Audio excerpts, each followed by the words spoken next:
అందరికీ నమస్తే, welcome to our channel. YS Sharmila గారి పైన మరి వైసీపీ మహిళా నేతలు కొంతమంది విరుచుకుపడుతున్నారు. సో ఈ అంశం పైన మనతో పాటు చర్చించడానికి ఉన్నారు వికే కాజా రామబ్రహ్మం గారు. సార్ నమస్తే అండి. నమస్తే సార్, రీసెంట్గా మరి వైఎస్ రాజశేఖర రెడ్డి గారు పాదయాత్ర మొదలుపెట్టి 23 ఏళ్ళు పూర్తయింది అని చెప్పేసి మరి జగన్మోహన్ రెడ్డి గారు పత్రికా ఛానల్స్లో వేసుకుండడం జరిగింది. ఇద్దరే అని చెప్పేసి ఒకటి రాయడం జరిగింది. దానికి మరి వైఎస్ షర్మిల గారు స్పందిస్తూ వైఎస్ రాజశేఖర రెడ్డి గారు వారసుడే కాదు జగన్మోహన్ రెడ్డి గారు, ఆయన ఆశయాలకు తూట్లు పొడిచాడన్నట్లుగా మరి ఆవిడ మాట్లాడడం జరిగింది. దానికి మరి వైసీపీ మహిళా నేతలైనటువంటి రోజా గారు, అదేవిధంగా వరదు కళ్యాణి గారు, సో వీళ్ళిద్దరూ కూడా ఆవిడ పైన మాటల తోటాలు అయితే మరి ట్వీట్లు చేయడం జరిగింది. దాని గురించి ఏమంటారు? షర్మిలారెడ్డి గారు చాలా గౌరవంగా మర్యాదగా మాట్లాడింది జగన్మోహన్ రెడ్డిని. రాజశేఖర రెడ్డి గారి రాజకీయానికి వారసుడే కాదుంది. జగన్మోహన్ రెడ్డి ఏమన్నాడు? రాజశేఖర రెడ్డిగా పుట్టిందా షర్మిల అని చెప్పి మాట్లాడిచ్చాడు తన పేటీఎం గారి చేత. విన్నాం కదా ఆయన మనం. అవును సార్. విజయమ్మను కూడా తిట్టించాడు కదా, కన్న తల్లిని కూడా తిట్టించిన దుర్మార్గుడు జగన్మోహన్ రెడ్డి. సొంత చెల్లిని కూడా తిట్టించిన వ్యక్తి జగన్మోహన్ రెడ్డి. ఆనాడు రోజారెడ్డి ఏమైపోయింది? వింత కదా బాగానే. మరి ఆ రోజు ఎందుకు మాట్లాడలా? మొన్న అట్లాగే ఏబిఎన్ ఆర్కే ఏదో అన్నాడని చెప్పి వాళ్ళ పార్టీ ఆఫీస్ మీదకి వెళ్ళి మహిళని అంటావా అంటూ నిలదీసింది. ఆ రోజు మరి విజయమ్మని షర్మిల గారిని వైఎస్ కాంగ్రెస్ పార్టీ పేటీఎం గారు అంటున్నప్పుడు నువ్వెందుకు ఖండించలా? ఆ రోజు వాళ్ళిద్దరు మహిళని గుర్తురాలేదా? లేకపోతే నువ్వు మహిళవని నువ్వు మర్చిపోయావా? నువ్వు మహిళవని మర్చిపోయావా? ఆ రోజు పొద్దున్న లేస్తే రాజశేఖర రెడ్డి గారి ఫోటో పెట్టుకుని భజన చేస్తా ఆయన పేరు చెప్పుకుని ఆయన చేయని పనులు కూడా కొటేషన్ రూపంలో రాసుకునే సాక్షి మీద గప్పాలు కొట్టిన వీళ్ళు ఆ రాజశేఖర రెడ్డి గారి కూతుర్ని, ఆ రాజశేఖర రెడ్డి గారి భార్యని విమర్శిస్తూ ఉంటే మాట్లాడని వీళ్ళందరూ ఇవాళ ఏదో ఆవిడ అందని చెప్పి భయపడిపోతున్నారేంటి? నిజంగా ఆవిడ అన్నట్టు జోకరే జగన్ రెడ్డి. జోకర్ కాక రాజకీయ నాయకుడా? ప్రజల సేవలు చేసే మనిషి, రాష్ట్రాన్ని అభివృద్ధి చేసే మనిషి. అందుకే జోకర్ అంది. జోకరే. జోకర్ అనక హీరో అంటారా? ఆయన రాజశేఖర రెడ్డి గారికి జగన్కి పోలికేంటి? ఎంతో కొంత రాజశేఖర రెడ్డి కొంత నీతిపరుడే జగన్తో పోల్చుకుంటే. ఆయన ముఖ్యమంత్రి అయిన తర్వాత ఏం జరిగింది ఏంటనేది ప్రపంచానికి తెలుసు. ఎన్ని లక్షల కోట్ల రూపాయలు ఏ రకంగా దోచుకున్నారనే సంగతి తెలుసు.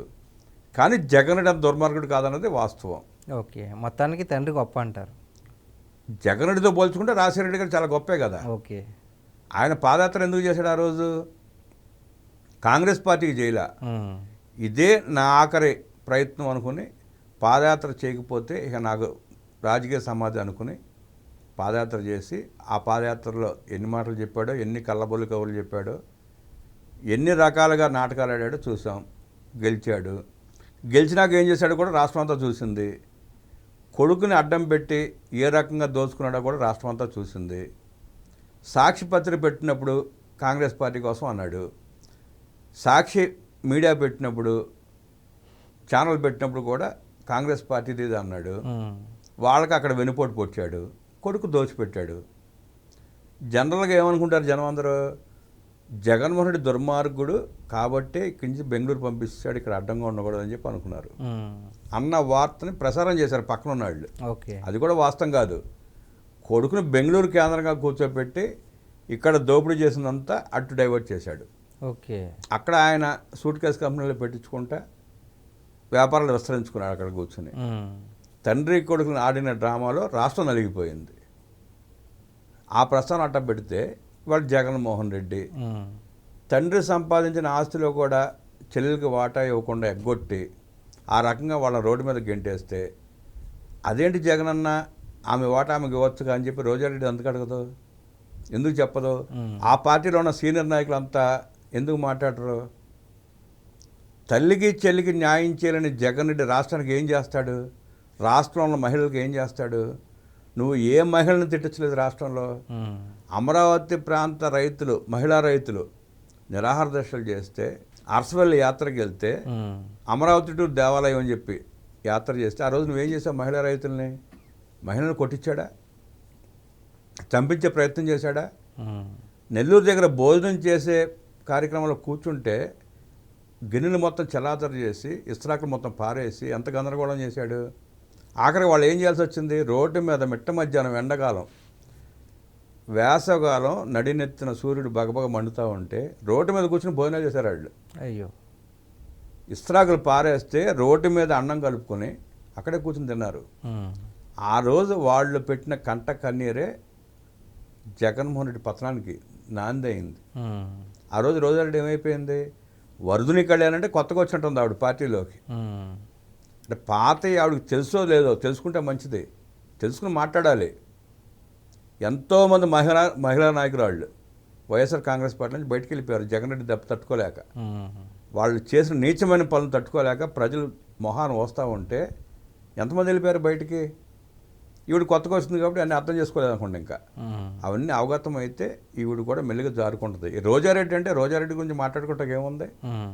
డబ్బాలో గులకరాలు వేసినట్టే మాట్లాడుతూ ఉంటుంది ఆవిడ. మంచి చెడు ఉండదు, నోటికి ఏదో వస్తే అది మాట్లాడుద్ది, లేదా ప్యాలెస్ నుంచి ఏ స్క్రిప్ట్ వస్తే అది మాట్లాడుద్ది. ఉమ్. అట్టాగే ఆనాడు విజయమ్మని విమర్శించింది, షర్మిలారెడ్డి గారిని విమర్శించింది, మళ్ళీ వాళ్ళందరిని విమర్శిస్తుంది. ప్రతిదానికి చంద్రబాబు నాయుడు గారిని లింక్ చేస్తుంది షర్మిలారెడ్డికి. అవసరం ఏంటి? షర్మిలారెడ్డి గారు కాంగ్రెస్ పార్టీ ఆంధ్రప్రదేశ్ అధ్యక్షురాలు, ఉమ్. చంద్రబాబు నాయుడు గారు ముఖ్యమంత్రి, ఆయనకు ఒక పార్టీ ఉంది, ఆ పార్టీకి జాతీయ అధ్యక్షుడు ఆయన. ఉమ్. వాళ్ళిద్దరికి లింక్ ఎందుకు పెడతావు నువ్వు? బుద్ధి జ్ఞానం ఉండాలి కదా మనిషికి. అంటే షర్మిలారెడ్డి స్క్రిప్ట్ ఇస్తే కానీ చదవలేని మనిషి జగన్ రెడ్డికి మళ్ళీ ఏమన్నా? ఉమ్. జగన్ రెడ్డి కంటే సాక్షి నుంచి స్క్రిప్ట్ వస్తే కానీ చదవలేడు, మాట్లాడలేడు. షర్మిలకు అవసరంలా, ఉమ్. ఆమె స్వతహాగా మాట్లాడగలదు. తండ్రి రాజకీయ వారసత్వాన్ని పుణుకుపుచ్చుకుంది షర్మిలమ్మ. ఉమ్. తండ్రి రాజకీయ వారసత్వానికి పనికిరాని వ్యక్తి జగన్మోహన్ రెడ్డి. ఓకే. రాజశేఖర రెడ్డి కూడా స్క్రిప్ట్ లేకుండా మాట్లాడేవాడు. ఉమ్. షర్మిల కూడా మాట్లాడగలుగుతుంది. జగన్ రెడ్డి 5 నిమిషాలు మాట్లాడమను. ఉమ్. రోజాకి ఛాలెంజ్ చేస్తున్నారు వాళ్ళు రాష్ట్ర ప్రజలు, రాష్ట్ర మహిళలు ఇంకా ఛాలెంజ్ చేస్తున్నారు. రోజారెడ్డికి దమ్ము ధైర్యం ఉంటే జగన్మోహన్ నుంచోబెట్టి 5 నిమిషాలు స్క్రిప్ట్ చదవకుండా పేపర్ చదవకుండా మాట్లాడితే ఉమ్. మేము రాజకీయాలు చేయమని చెప్పి, రాజకీయాలు విరమించుకుంటామని చెప్పి చాలామంది సవాల్ చేస్తున్నారు. వాళ్ళకి సమానం చెప్పమని రోజారెడ్డిని. ఆడుదాం ఆంధ్ర అంట 100 కోట్ల రూపాయలకు పైగా స్కామ్ చేసి ఎలాంటి పరికరాలు వాళ్ళకి ఇచ్చిందో మనం చూసాం. ఉమ్. ఆవిడే స్వయంగా బ్యాట్ పెట్టుకుంటే బాల్ని కొట్టకముందు ఇరిగిపోయింది బ్యాటు. ఉమ్. అలాంటి కార్యక్రమాలు చేసింది ఆవిడ. దోచుకున్నంత దోచుకుని ఇవాళ షర్మిలారెడ్డిని విమర్శించడానికి సిగ్గు శరం ఉండాలి. ఉమ్. అన్నం తినేవాడు ఎవడో షర్మిలను విమర్శించడో, తిట్టించడో, తిట్టరో, ఖండించలేదంటే రోజారెడ్డిని ఏమనుకోవాలో చూడండి. ఉమ్. అంటే ఎక్కువగా మీరు ఆల్రెడీ ఇప్పుడు చెప్పారు చంద్రబాబు నాయుడు గారికి షర్మిలకి సంబంధం ఏంటి అసలు, ఆవిడేమో కాంగ్రెస్కి సంబంధించిన వ్యక్తి కదా అని చెప్పారు. కానీ ఈ విషయం తెలిసినా సరే మాటి మాటికి చంద్రబాబు నాయుడు గారి వ్యక్తి, సో టీడీపీకి కోవర్ట్గా పనిచేస్తుంది షర్మిల గారు అని చెప్పేసి వీళ్ళే కాదు వైసీపీలో ఉన్నటువంటి చాలామంది నేతలు కావాలని టార్గెట్ చేస్తున్నారు. దానికి కారణం ఒకటే, ఉమ్. జగన్మోహన్ రెడ్డి అరాచకాలు 5 ఏళ్ళు ప్రజలు చూశారు. ఉమ్. జగన్మోహన్ రెడ్డి ఎంత దోచుకున్నాడో కూడా ప్రజలకు తెలుసు. తండ్రిని అడ్డం పెట్టుకుని దోచుకుంది అంతా కూడా తెలుసు. ఎన్ని కేసులు ఉన్నాయో తెలుసు. ఇవాళ షర్మిల మాట్లాడుతూ ఉంది, జగన్ రెడ్డి బతుకుని రోడ్డు మీద పడేసింది, జగన్మోహన్ రెడ్డి చేసిన ఘోరాలు చెబుతూ ఉంది, పాపాలు చెబుతూ ఉంది, ఏ రకంగా తండ్రి ఇచ్చిన ఆస్తిని దోచుకున్నాడో చెబుతూ ఉంది. అవన్నీ ప్రజలు నమ్ముతారన్న భయంతో చంద్రబాబు నాయుడు గారు చెప్పినట్టు షర్మిల మాట్లాడుతుందంటే కనీసం ఆ పేటీఎం కుక్కలను నమ్ముతాయి అన్న ఉద్దేశంతో వీళ్ళు మాట్లాడుతుంది తప్ప వేరే ఏం లేదు. ప్రజలకు స్పష్టంగా తెలుసు. చంద్రబాబు నాయుడు గారికి చెప్పాల్సిన అవసరం ఏంటి? షర్మిల చిన్నపిల్ల ఏం కాదు, ఏం జరిగిందో షర్మిలకి బాగా తెలుసు. అన్న ఎంత మోసకారో బాగా తెలుసు. మొన్న ఈ మధ్య కూడా అంది, ఇలాంటి అన్న పొరపాటున ఎవరికి ఉండకూడదు, అన్న అన్నయ్య పదాన్ని కళకం తెచ్చాడు జగన్ రెడ్డి అని చెప్పి స్పష్టం చేసింది ఆవిడ. అంత స్పష్టంగా ఆవిడ చెప్పిన తర్వాత విజయమ్మ కూడా కోర్టులో కేసేసిన తర్వాత నా కొడుకు దుర్మార్గుడని వీళ్ళు ఎట్లా సమర్థిస్తారు? ఆ వార్తలని వాళ్ళు మాట్లాడే మాటలను డైవర్ట్ చేయడానికే చంద్రబాబు నాయుడు గారి పేరు ప్రస్తావిస్తే కనీసం ఆ పేటీఎం కుక్కలన్నా నమ్మితే వెంటయ్య అనే ఉద్దేశంతో రోజారెడ్డి లాంటి వాళ్ళు, వరదని కళ్యాణి లాంటి వాళ్ళు మాట్లాడుతూ ఉంటారు. ఏదో ఒక రోజు నిన్న బొత్స సత్యనారాయణ ఏడ్చినట్టు వీళ్ళు కూడా ఏడ్చి ప్రజలకు క్షమాపణ చెప్పి రాజకీయాల నుంచి విశ్రమించాల్సింది తప్ప వీళ్ళ వల్ల ఒరిగేది లేదు, సచ్చేది లేదు. Thank you sir. నమస్తే.